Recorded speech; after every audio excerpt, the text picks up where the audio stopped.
Ako si Nadine. Babae ako, hindi babae lang. Dahil bilang psikolohista, nagbibigay ako ng pangunawa at suporta sa kalusugan ng isip at emosyon. Ako si FM. Babae ako, hindi babae lang. Dahil sa pagiging HR staff, nagbibigay ako ng boses sa mga empleyado at nagpapahalaga sa kanilang kapakanan. Ako si Doc Riza.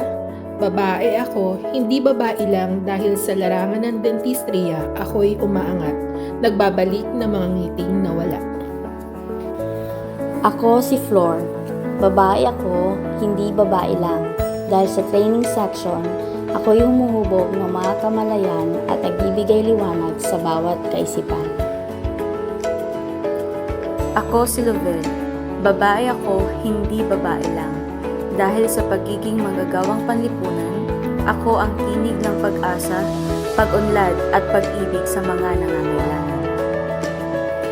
Ako si Joanne. Babae ako, hindi babae lang dahil sa pagiging admin staff. Nagbibigay ako ng suporta at tulong sa mga kasamahan sa trabaho at sa ibang individual. Ako si Bing.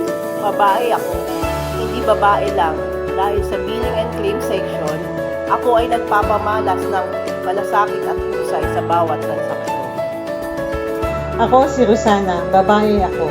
Hindi babae lang dahil sa pagiging bahagi ng cash management section, ako ang tagapamahala ng pinansyal na transaksyon at pondo ng organisasyon.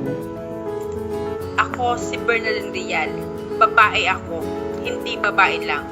Dahil bilang house parent, ako'y may malaking papel sa bawat pasyenteng bumabangon at nagsisimulang muli. Ako'y nagbibigay pag-asa at pagbabago sa kanilang puso. Babae ako, hindi babae lang.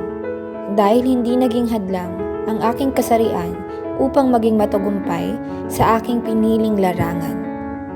Ako ay isang babae at isang rehistradong psikolohista na handang magbigay ng tulong sa mga taong nakakaranas ng mental at emosyonal na problema.